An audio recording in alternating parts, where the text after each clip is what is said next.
Welcome to iConnect, a podcast from Ocular Melanoma UK, where real people share real stories about life with and beyond this and other rare cancers. Ocular Melanoma UK knows just how powerful it can be to hear from others who truly understand the journey. From laughter to loss, science to support, each episode connects voices from across the ocular melanoma community. iConnect, bringing together people and stories. Today on iConnect, I'm joined by Naomi Riches, Paralympic gold medalist, world record rower, public speaker, and someone who quietly redefines what determination really looks like. Naomi lives with an invisible disability, and for much of her life, she has had to push not just against her visual limitation, but against assumptions about ability, resilience, and what success is supposed to look like.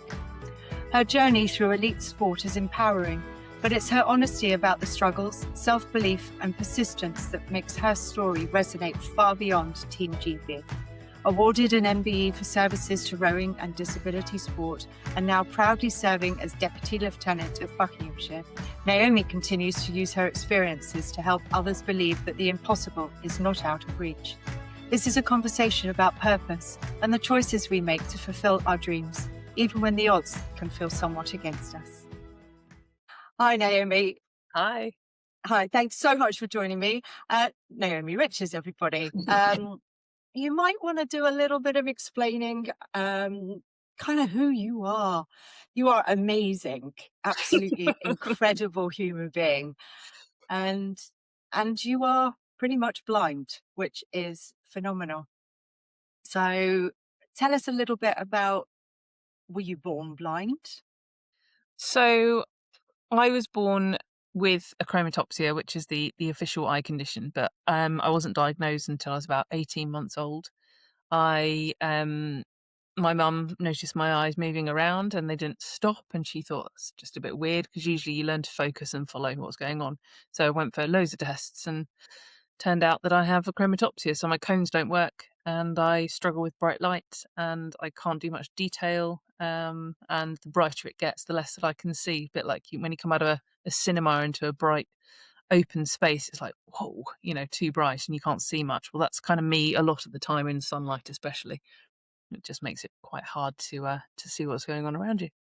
So can you see faces if the shape of the face or the I can see detail in a the shape of the face? face. I can't see the detail, depends how close they are. So from here, I can see the shape of your face, I can see your hair, I can see that you've got glasses on, I can see your eyes and your eyebrows, but I can't see the iris and the pupil, I can't see your eyelashes, I can see your nose and your mouth, but I can't see much of the actual little detail, but I know where the rough sort of shapes are. But if I was to get right close to the screen, which you don't want me to do now because I don't want to get a close up of my forehead, I'd be able to see a lot more detail. So it's all about how far away you are. Do you use a mobile? Do you use a phone that you Yes. can? And I've got my letters on 160, I think, on my phone anyway. Is that something that helps you? Yeah, I've got mine large, but I still have to have it fairly sort of close to my face to be able to see it. And when you've got certain apps and certain things that automatically turn up the brightness of your screen, you're like, don't. It doesn't work. It's just literally cutting out everything. But yeah, so that's why I have it. I don't have it on auto brightness. I make sure that I can control the light coming out of that phone. So but yes, it's really helpful, and a lot of people kind of question or think, well, how come you're using your phone if you can't see? But actually, I don't use any of the speech kind of accessibility things, but I know a lot of people that do, and I use it as a magnifying glass. If I'm at a train station, I'll hold it up and I'll zoom in on my camera and I'll see where the platforms for the trains and stuff like that. Really useful tool. Are you comfortable going places on your own? Would you do journeys on your own? Have you ever used a stick of any sort to tell people around you? Okay. Yeah, and now? I mean, I do. I go lots of places on my own for work anyway. And now I probably for the last 5-6 years, I've swallowed my pride and realised that actually it makes my life a hell of a lot easier if I take my symbol cane with me, because it stops people asking daft questions. If I ask them what platform, whatever train's on, they're like, well, it's on the screen. I'm like, can't see the screen, which is why I'm asking you. Whereas if I have my cane, they don't bother asking questions. And it's amazing how much more aware people are around you when you are using a white stick. It's a very obvious thing. Some people aren't at all, and they end up tripping over your white stick, and then they apologise profusely, but it's all fine. Which is ridiculous, because actually when you've got your symbol stick around you, Yeah. it does give you the kind of the space you need, because depth perception and awareness, Yeah. and I mean, I'm nowhere near visually impaired as you are, but I can't see that side. So if Paul and I are out together, then he'll walk on one side of me, or Yeah. if I'm out with girlfriends and what have you. So you're when did you understand that the rest of your life was going to be different, actually? That's a very good question, because I don't know. I think I've Okay. always known, and I've always known that I was different in some way. And obviously, that for me at school was horrible, because I didn't want to be different. I wanted to be like everybody else. And I think, yeah, school was where I started to realize that I was different, but I couldn't see it as a good thing, or as a, I couldn't see any of the positives at all.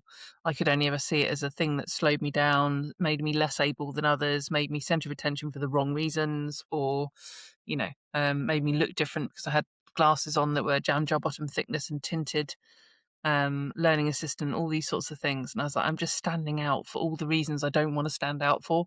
And the older I Okay. got as well, I was taller than everyone else, and went through puberty very early as well. And my mum never let me have a skirt that was above my knee, and I never wore heels. So I had this whole long list of, like, which reason shall we pick on Naomi for today? It was a whole list of different things. So, That's but really I sad. understand.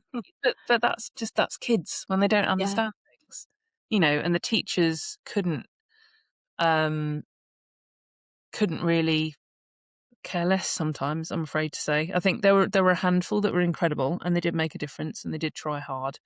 But the majority of them, I was just one child, and as long as the other 29 in the class did okay, they didn't stop the nastiness and from the other kids, because partly they didn't know how. Because sometimes the children that are nasty, they will do it no matter what punishment or threat is thrown in their direction by teachers. It's just their way. But on the flip side of that, I've actually spoken to, well, on Messenger, somebody who was one of the bullies at school, and she apologized. And she said it was just because I used to get on really well with her in a couple of subjects where she wasn't with the in crowd. And she's apologized, and she said it was just so much easier for me to stick with them than it was for me to stick up for you. And I'm sorry. And in my head, in my heart, I've forgiven all the bullies, because they all had their own story to tell, and you don't know what their home life was like. You don't know what their background was like. I've had certain inclinations that there were certain people at school that had a really tough time outside of school. And if throwing their power around and bullying at school made them feel stronger and made them survive in their world, then, you know, so it's such a strange thing, because some of them were so horrible, but at the same time, they all had their story, and they all had their reason for doing it. It's a funny one. Some people Yeah. can bully, It's some an people can't, and it's all individual. it's an amazing way to look at it, and I think it shows the kind of person that you are, and how even things like that must have shaped you moving forwards. Definitely. But from your school era, you started sport, and that became something you realized you were actually very good at. It wasn't rowing, first of all, though, was it? No, so I was an active child. You couldn't really sit me still outside of school. I was rubbish at sport in school, but they did try and make me play lacrosse and rounders and tennis and football. And I'm like, why are you doing this to me? Just leave. But I was a swimmer when I was younger. I used to do archery with my dad. Just stand me pointing in the right direction, I'd hit something eventually. I was actually quite good at archery, funnily enough. Very strange, but anyway. Yeah, I was an active child, and then I tried rowing briefly at college. I went to RNIB New College, or now Okay. New. It's not an RNIB college, I don't think anymore. It's just New College Worcester. And it was kind of the making of me, because I realised that there was so much more to me than just my vision, because Worcester College looks at you as a human, not just as a visually impaired child. and they cater for your needs, but it's done in such a way that you don't feel like the odd one out because everyone's got something going on, and they actually look at you as a human and what you can do, what you can achieve, what you can learn. And I found people asking me for help. Normally I'd be the one asking for help. So suddenly being on the other side of that, going, I can help other people, kind of, excuse the pun, opened my eyes a little bit. And New College you're all visually impaired at New College, or everybody that Was went all, there? yeah, we were all visually impaired. Some had other disabilities alongside, but visual impairment's the key, and other educational needs as well, but it's mainly visually impairment. So Okay. And you started rowing there. briefly, just had a bit of a go, quite liked it, and then And did then, the foundation year and decided on my degree, and then went and started my degree, and then went to Marlow Rowing Club and said, I'd like to learn to row, please. And they said, oh, sorry, we're not doing learn to row courses at the moment. And I thought, oh, well, give that up as a bit of a bad job, and did an awful lot of bicep curls at the student union bar. Quite an unhealthy student. And okay. then just through somebody I knew through college, I got a phone call in 2004 from a guy called Simon who said, Naomi, I'd like you to come and trial for the Great Britain Disabled Rowing Team. I've heard you've tried it, and I've heard you quite enjoyed it. You're tall, you're a girl, and you can't see very well, and you basically tick all the boxes. Would you come and trial for the team? We need some girls. Wow. So you weren't like some really kind of tip-top rower at that point in your field, and you literally got this phone call out of the blue to Yeah. come try for the team. And is I it's a wasn't question. literally, I tried it at college. I did no rowing from the age of 18 to the age of 20. I hadn't been anywhere near a boat. I tried. I went to Marlow. They weren't doing learn to row courses. I'd not, I thought rowing's not going to be in my life. And then suddenly I got this phone call, and suddenly I had to go from unhealthy student to I should probably do quite a bit of training now, like several times a week, and go down to London and train with the team. And it was a bizarre turn of events, really. But And in your team, I mean, it's a random random comment that my partner Paul said to me. You don't need to be able to see to row because surely you're facing backwards. I'm sure you've heard that a I've few heard that a few times. times. Partially true. Okay. Um, Luckily, in my crew, my racing crew, we're in a coxed four, so somebody else does the steering. Okay. But if you're in a single or a smaller boat, you can't steer. So it gives you a limited seats that you can sit in, for safety, obviously. And also and I think it changes depending on what visual impairment you have, but because my eyes also work independently of each other, I've got no depth perception, I can't judge distances and speeds of moving objects, etc. So a lot of people learn how to do something by sight, don't they? So when you Yes. don't have that to call on, and you're sat behind somebody and they're moving backwards and forwards up and down a boat, and you can't quite see how fast that's happening and the details of things happening around that movement, it makes it quite tricky to pick it up. Obviously, rowing, there's a lot of really good exercises around closing your eyes when you're rowing and listening to the rhythm. And that's a very important part of rowing, is listening to the rhythm and feeling the movement of the boat. Okay. But to learn, you try, even if you can't see very well, you try and use the vision that you've got. But so for me, my proprioception, my depth perception, my balance is terrible. It's just awful. I can't balance, and rowing is quite a lot about balance. So Yeah. there are I mean, always, especially getting in the boat. yeah, I know. No, yeah, there are the finer movements that make it harder to sort of learn and understand. It takes a while to you have to learn them in a slightly different way, I suppose. Okay. And part of your team. So you trained with how many people in the whole team GB? Oh gosh, I don't know how many people there were all told, but in our squad there were probably about 15, 16. But in our boat, when we were trials had happened, it was 4 rowers and a coxswain Okay. steersman. And And a complete mixture of disabilities in that boat. yes, but they had to be at maximum 2 visually impaired people. Now it's only 1. They changed the rules again, but they had a disability that still allows them to use their legs, their trunk, and their arms, so they can use a full, normal rowing motion, whole body. And then other crews, other boats where they're maybe paralysed from the waist down or have no legs and they only use their trunk and their arms. And there are other boat classes where they only use their arms and their shoulders and their upper torso because they're strapped in and they're paralysed from, say, the chest down. So there's different Okay. boat Oh, that's interesting. disabilities.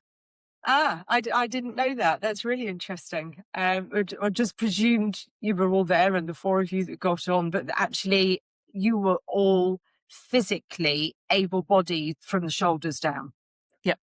Yep. In some way, shape, or In form. some way, but there were people with, say, nerve damage in an arm or limited ankle movement, or maybe missing half a hand, or maybe a prosthetic leg below the knee. So it was all the things, but they still had that ability to use what we call in rowing a sliding seat. So your feet are stationary in the boat, and then your seat is on rails, and your seat slides backwards and forwards. So you need to be able to push off your feet to be able to do the rowing stroke. Okay. Oh, wow.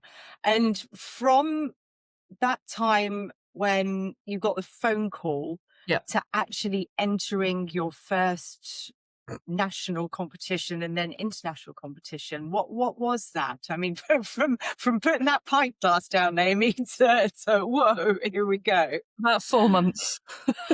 Wow. Oh my goodness me. Yeah, it was mad. It was absolutely hectic. Okay. But it was fun, and we were a new sport, and there was no pressure on us to achieve. And it was 2004, so it was an Olympic year. So all the famous rowers that everyone knew on telly were at the Olympics, but they still run a world championships for the non-Olympic boat classes. And obviously we were not a Paralympic sport at that point. Rowing didn't become a Paralympic sport until 2008. So we went to that World Championships. It was much more low-key. It was in Spain, in Banyoles, in the foothills of the Pyrenees. And it was fun. It was just good fun. And I didn't quite kind of gauge how massive this was. And then we crossed the finish line first, and I was world champion in a sport I've been doing for 4 months. And it was just, it was a little bit nuts. It was a little bit nuts. But that medal, as I said, I couldn't quite comprehend what world championships meant, because it had sort of felt quite easy and fun to get there because we were such a new sport. But what it meant more than anything, that medal, was that somebody had said you can because you're registered blind. For the first time that I really remember, not you can't, not we'll try anyway, not we'll work it out despite the fact, but you can because. And actually my eyesight was the least important part of me. It was the fact that, could I deal with the training? Could I put up with the coaching?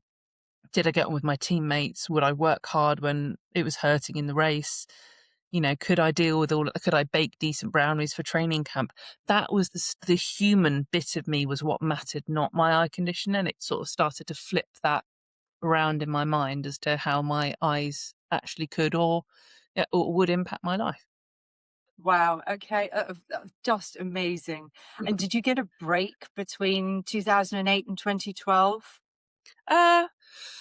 No, rowing's pretty full time. So Okay. each year there's a World Championships in August, September. So every year you're aiming for that big competition. Then every 4 years it's the Paralympic Games. So it's a constant annual cycle. And 2012, you went and did it again. Big 2012, time. yeah. By that point, I'd won 5 world golds and a bronze in Beijing, and then London 2012 was the gold medal at London. So Absolutely London incredible. 2012 And how old were you at that point? 29. My maths is awful. I was never good at maths at school. Yeah, 29. Now, is that a mature Right. age in that kind of sport? It doesn't matter how old you are, you're fine. Is that classed as kind of a mature age? I mean, how old were your So, teammates? I mean, we had everything from somebody who was heading towards 40. I think at that point, they're looking for people with the right disabilities who are fit enough, who want to be involved in the sport, and they train and they get better and fitter and faster and stronger. But I think since 2012 itself as a whole games did such a huge amount for parasport, because the country spent an insane amount of money on the venues and putting this event on. And the tickets was such a disaster that people were like, I just want to go to something. I don't care whether it's the Olympics or the Paralympics. I just want to go to something and be there. And I think people went to the Paralympics expecting to see people with disabilities do sport. And instead, they came out of those events having seen incredible human beings do superhuman things. Yeah. And the disability was part of it, of course, but it wasn't front and center of what you were seeing. It was the athletic performance, the sportsmanship, the determination, the grit. All of that was what you were seeing. The disability was a kind of an add-on, if that makes sense. And I think disability Yeah. sport since then has really kind of, yeah, especially with rowing. I know people coming from all over the country, all over the UK now going, I've got a disability, I can row, I want to be in there. And the quality and the standard has increased incredibly. It's even doubled the distance. So at 2012 and 2008, we raced over 1 kilometre. Okay. Now, and the Olympians race over 2 kilometres. It was in Tokyo. They extended the distance for para rowing to 2 kilometres. They are now comparable to the Olympic team.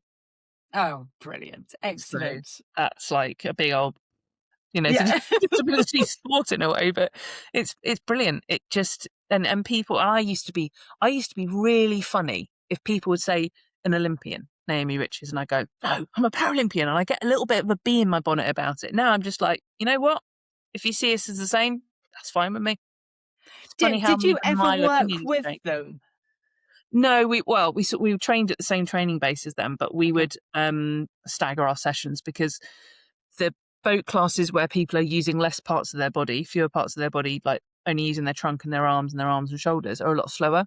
So for safety, being on the Olympic rowing lake when you've got a men's 8 bearing down on somebody who's only using their arms and shoulders is not great safe. So we kind of staggered. They went on, came off, we went on, and so on.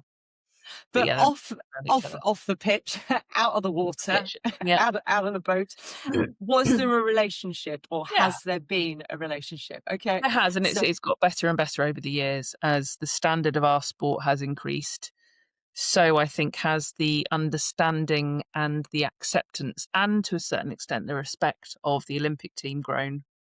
And I think that's happened across all sports that are integrated as well. yeah. Again, it's one of those things, if people don't know it and they don't understand it, they tend not to get stuck in and try and find out. They tend to just go, I'll let it be. But it's the more we did and the more we won and the more we improved and the more we grew as professional athletes, the greater the relationship got. And you, Naomi, were recognised and awarded an MBE in 2013, Yeah, primarily for your service to country yeah. or So service to for sports and sport, disabilities. yeah, And yeah, yeah, and from there, did you want to go on and do more Olympics, or was it around that point in your life that you thought, no, I'm gonna, because you'd learned so much and yeah. you'd developed so much as a human being, from this little girl who was bullied at school to Oh, so hard, yeah, I know. hard to imagine. People say to me like, Yeah, "What if you hadn't found rowing? What would you have done?" I have no idea. I cannot possibly even guess at what I would have done if no, I hadn't rowed. No well, idea. it was I wouldn't have done my degree. I did my degree in silversmithing and jewellery design, which, I like a challenge.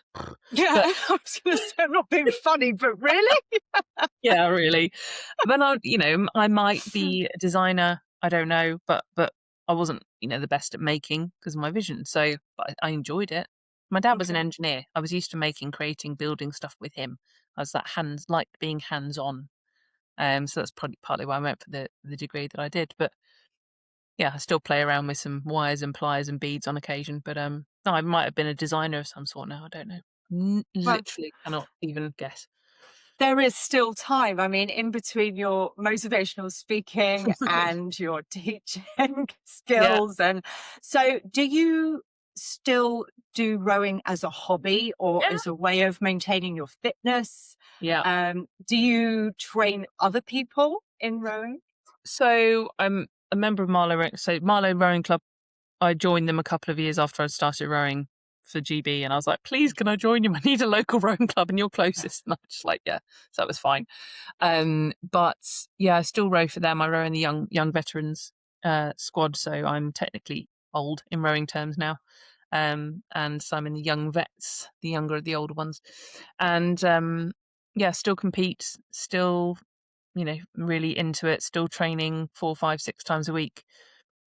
It's really good fun. I do occasionally go and coach the para squad, and we have a really good para and adaptive squad at Marlow, of all different disabilities and disabilities that aren't necessarily Olympic or couldn't possibly be sort of qualified or classified by the Paralympic Committee.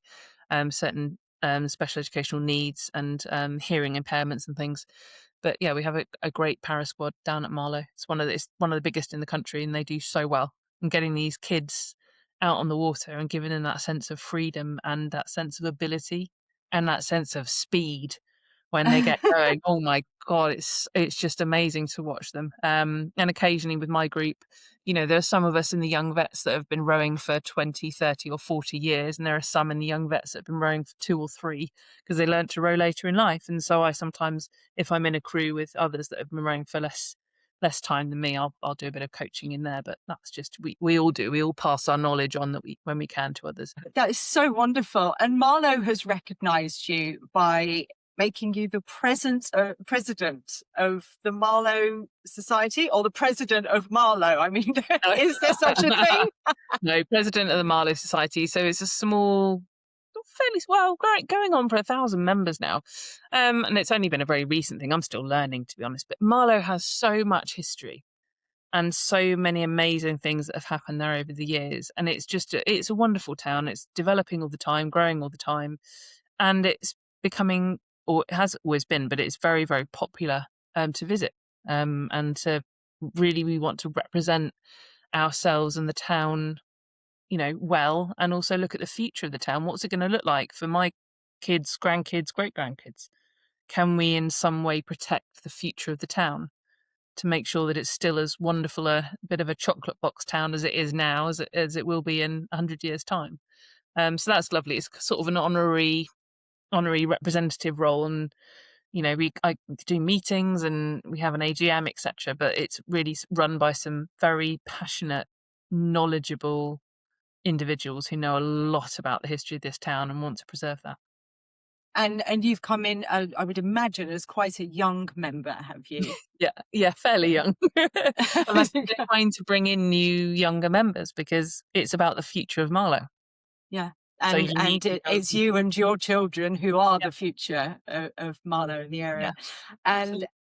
And aside from doing that, you are all over the place with your motivational speaking.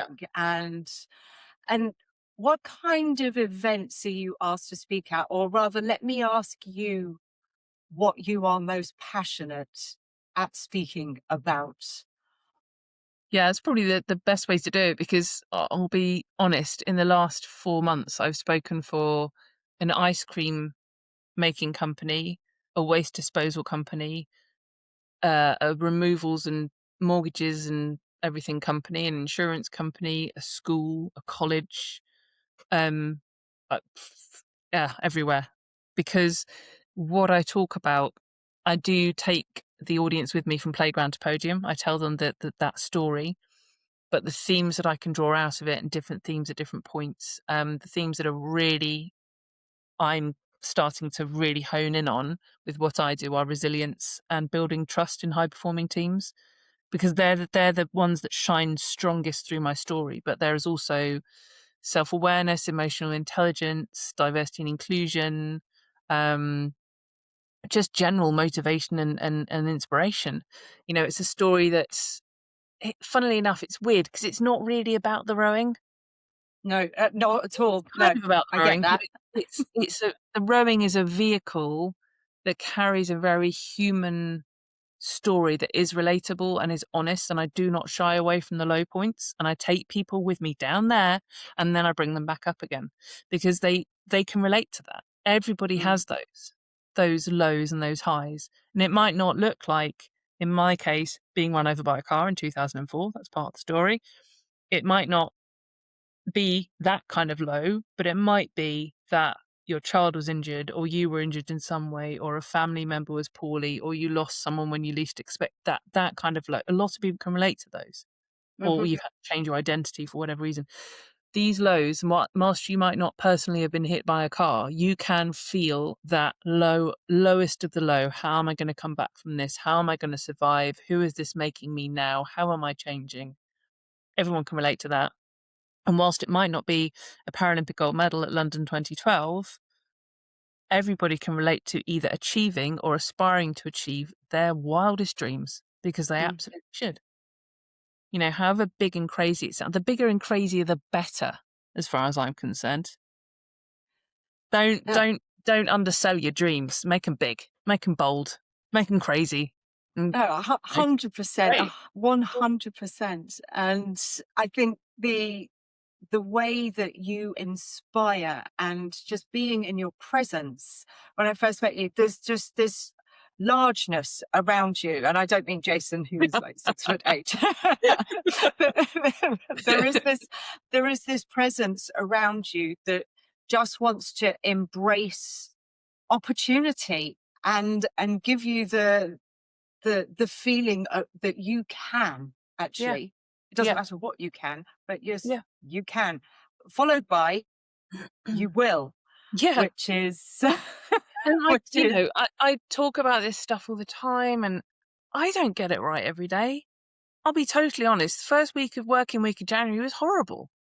I didn't want to open my inbox. I was overwhelmed. I was thinking, oh no, there'll be something I've forgotten or something I haven't done or something. It will just be too big, and I couldn't get my head around it. And I procrastinated like a professional for about 2.5 days.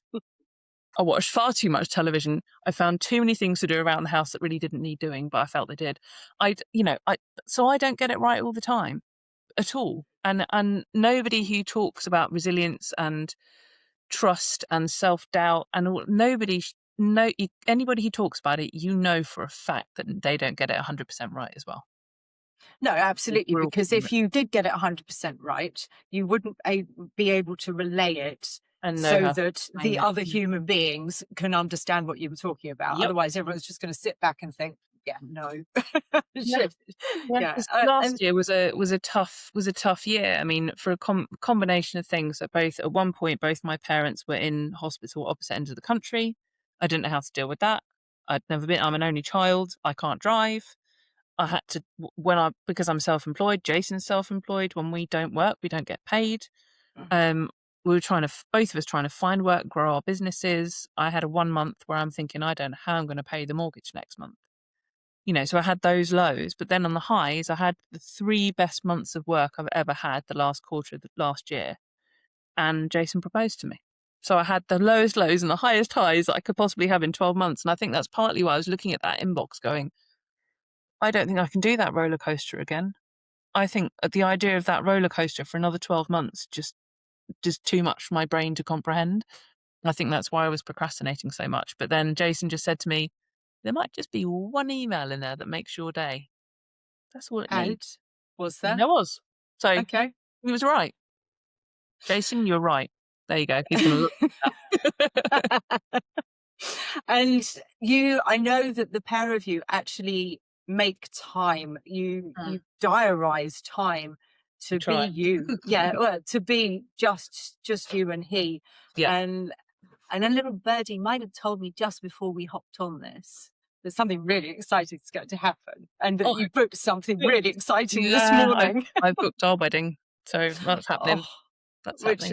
I'm over the moon for you. It's absolutely, it's so exciting. I'm really, really happy for you. And kind of moving forward, where do you see, not because you can't, but where would you like to grow the human life force that Naomi is? Where do you see yourself in years to come? It's hard. The speaking world is a challenging world. It's a competitive world. There's a lot of people that do a lot of incredible work in the speaking world, and there is no way that I'm going to be able to compete, and I'm not looking to compete with any of them. In fact, more of us should get together and know each other, because if we were to get double booked, who do we trust to be able to hand that client to? More of us should actually work together. I want to be, so at the moment, it's getting there. It is actually getting there. But I'd say this time last year, I was the Paralympic gold medalist in Marlow who tells her story from playground to podium. She's got a gold medal, she's got a post box. That was kind of me. I was quite one-dimensional. And I did actually speak to somebody who said, you do so many good things. Your message is slightly mudded because you do lots of different things. So nobody knows who Naomi is beyond the gold medal in 2012. What do you stand for that makes you stand out from that crowd? Yeah. And I know there are lots of people that speak about resilience. I know there are lots of people that speak about trust, but nobody speaks about it the way I do, and I don't speak about it the way they do. And I want to be really known for speaking on resilience and helping people, individuals, teams, and organizations realize how important it is to spend time growing that muscle, because resilience is a muscle. We all are born with that muscle. Some of us have had to use it and train it a hell of a lot more than other people in their lives. But Oh, we all yes. have it, and we can all train it, and we can all make it stronger, more effective, more adaptable, and stretch for us when we need it. So I want to be able to speak more about resilience and help people grow and train that resilience muscle. Now, do you actually do workshops? Do you do like online workshops where people like myself or our listeners could think, oh my goodness me, I just want to spend 2 hours in a room with this person? And obviously not literally in a room with this person, but I know. do you do workshops where you educate people and in how just to come out of their shells or to believe in themselves slightly more? Or is it always a corporate that would book you and you do a dinner speech? Or It's funny, isn't it? Because so last year, again, this is something else I tried last year, tried to do workshops, but in person. And it's so hard to get people signed up to do this because they don't know the value of it because there's no previous track record. So starting something new. So I have been considering doing the online because it actually gets the word out there, and creates some more content. They don't need to be long. That it's just like a short, sharp, interactive, fun kind of workshop that people can tap into and take from it what they want. So I have thought about it, but after last year's actual in-person workshops kind of not quite working the way I wanted them to, I was a bit disheartened. But also, I know I've got that content there. It still needs to grow and develop, and the more I do, the more it will develop and more powerful it will become. But Jason and I have also started discussing with a certain famous 2012 rowing lake, Eton Dorney, that we are hopefully going to be starting to do some actual workshops there and oh actually wow, people, out in rowing boats. So watch this space. I don't know how that's going to work yet. Fingers crossed that will come into something cool and fun and impactful and different and help people in their businesses and individually.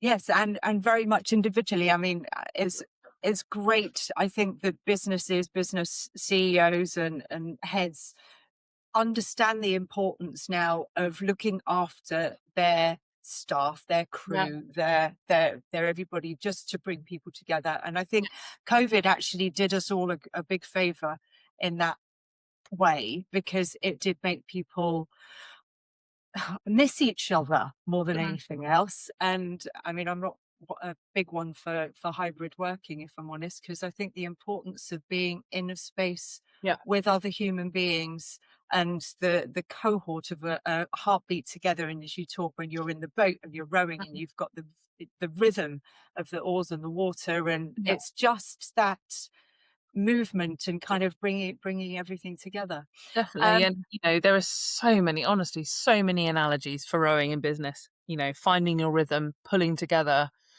mm, focusing on that finish line, getting to the start line in the best shape, all that kind of, all the stuff that you can, you know, put all the analogies around as much as you like. But for me, it's simple. Resilient individuals are the fabric of resilient businesses. So you've got to start with the individuals. Then you can make it work in the teams. Then you can bring it across the company as a culture of resilience and trust. Because if you can be open with each other, have those discussions, share where you're struggling, people could help you be resilient almost because you have a team on board who believes in you. And Yeah. that transparency and that openness grows trust. And then anything that's thrown at you can tackle it because you understand each other better. And it just And makes for, communicate yeah, as well. Yeah. yeah, And the absolutely. art of communication. Yeah. I've speaking of communication, as the Deputy Lieutenant of Buckinghamshire, what are you communicating there? Well, so with the lieutenancy, it was created by Henry VIII, because he thought that all the sheriffs were like putting all the money in their pockets type thing, and he said, "I want a representative in every county." So that's where the lieutenancy was born. So the monarch will have a representative in every single county called the Lord Lieutenant. The Lord Okay. Lieutenant is then allowed to appoint a group of deputies to be there when they can't, because the King Charles can't be everywhere. Then our Lord Lieutenant, the lady Howe, Countess Howe, she can't be everywhere. So she then allocates certain events to her deputies who go and represent her and represent the King at certain events. So we do things like citizenship ceremonies, we do charity events, we do celebration events and anniversaries, and she's got a variety. Lady Elizabeth, she's absolutely amazing. She's so cool. She's got this variety of lieutenants that are all interested in different things and have different backgrounds. So army, the judicial system, teaching, all sorts, and for me, sport. So she will tend to send me to places that are to do with sport, to do with kids and disability. That'll be she Okay. towards those events because she knows that I've got more of a parallel with an understanding of that world. She wouldn't send me to do something with the all the magistrates in Buckinghamshire because I wouldn't have a clue what's going on. Whereas she would send one of the others. So I'm sure yeah, you could teach them a bit, Naomi, oh, I don't know. about You'd be resilience and terrified. teamwork. I think I'm standing there thinking I've done something wrong. I don't know. And so how many are you? How many deputies are there in About each 20, county? 29. It's dependent on the size of the county. I think we can have, because of the size of the county, something like 40. I'm not sure. But to manage 40 people that are all volunteers would be like herding cats. So I think um, Countess Howe prefers to have a smaller group. So yeah, it's amazing. It's really lovely to do it. I was our Lord Lieutenant's representative at Remembrance last year, and that was just I don't come from all of my grandparents were in the wars and were in serving. But I don't come from a big military family, but Remembrance has always been in my diary as much as Okay. Easter and Christmas. So to get the chance to stand, read the prayer for the sovereign, pay my respects, lay the first wreath, it was just the most precious memory. Really, really special. Up Felt an there on absolute with honour. your podium moment? Different, very, very different, because the Okay. podium moment is years and years of hard work and sacrifice and, Or um, months in your case. well, yeah. Um, but for this, it's having the privilege to be chosen to be the person that shows that respect for those who did what they did for us during the World Wars, who died for us during the World Wars. It's a very different. It's beautiful. It's just a Mm. beautiful thing to be part of. And yeah, it's an absolute privilege. And how long will you remain in that role? Is this a you're there until you decide not to be there, I or think or it's a mixture of things. okay? If I decide not to be, or I'm no longer as useful because maybe work takes over and I can't do anything, or I think you reach a certain age and you have to step away. So there's a whole mixture of things. People come and go as their life changes, and maybe even if we freak, I don't want to move out of Marlow if I can help it, but if I move out of county, I'd be in the wrong county. Well, yes, there is that So as well. And speaking of, if your life changes, is your condition genetic? it is. So both of my parents had the gene that, when teamed up with the same gene, would create me. If I had a child, um, they would probably have an eye condition of some sort, but only if Jason has the same genetic Floor. Yeah, as me, then they'd have me. We'd have me. So Okay. And um, it's. I just wondered if it was something that would be a decider on whether or not you were to ever consider having children. we've decided because of our ages actually that we're not. Um, Partly my eye condition, partly my Mm. dad has ankylosing spondylitis, back condition, and he's struggling with all sorts of things in his health now. Genetics, we don't know much about Jason's family other than they're quite tall. um, he's got really good eyesight as well. He's a photographer, so between us, we kind of average pair of eyes. It's great. Yeah, so we've decided not, but also we've decided that we're going to look into potentially foster care and adoption at some point. So, Okay, well, but thank you what's to that like, community. Yeah, it's an amazing thing. Let's get one small wedding out of the way oh first. yes. Anything anecdotal that has happened to you in your entire life, from being that kid bullied at school to Oh, crikey. being in the Olympics to being the motivational person, not motivational speaker, because you are the person. There are It's always so many funny. funny moments and so many daft things that have happened along the way. My goodness. Gosh. Trying to think, I've done all sorts of things, like being on stage and the commentary not working on my video and me trying to remember the commentary word for word and realizing that was a really bad idea. Looking like a bit of a wally. But no, I think one of the one of the things that probably one of my most embarrassing rowing moments was the first session back after 2012 at the GB training base. I went out in my single. So when I'm in a single scull, I have to be on a laned course because then I can steer because I can just about see the buoys. But Okay. I'm no good on a lake where I've got a free fall. I could go in any direction.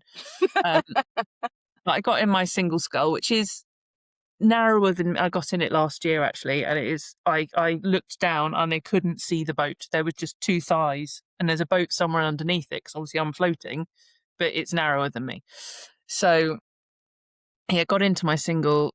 I hadn't done my outside gate up properly, so I pushed off the landing stage. It just tipped straight in. Oh no. Tied into Well, it? you get your feet out fairly easily. It wasn't that. Okay. It was the fact that all the Olympians had just come off the water and we were going on, and I came up for air, and I had the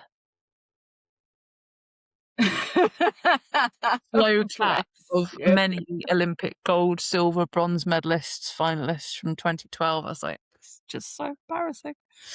How Yeah. did you feel? Did you laugh? I would. Were you I amused at think I yourself? laughed. I wanted to Okay. hide under the pontoon and not come out for a while, but yeah, it was a little bit Bless awkward. you. Well, I'm sure Funny, these things happen. they do. They Yeah, do.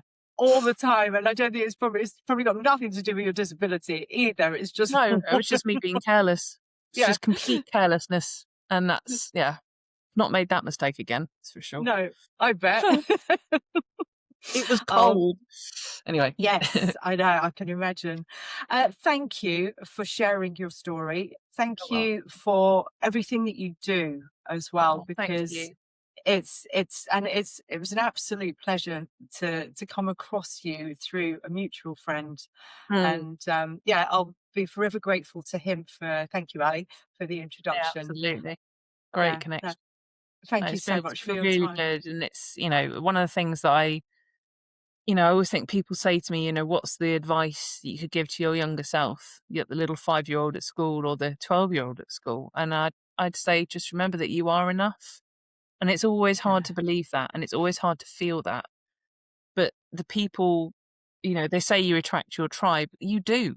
But you don't know that when you're at school. You don't know who your tribe are. You haven't figured that mm, out yet, but you are enough being you. And yeah, you might be different to the person that you sat next to, but that doesn't matter. We're all the best in the world at being ourselves. And I just think people need to remember that. thank you. If you or someone you know has been affected by the topics discussed in this episode, support and information are available. You can visit Ocular Melanoma UK at www.omuk.org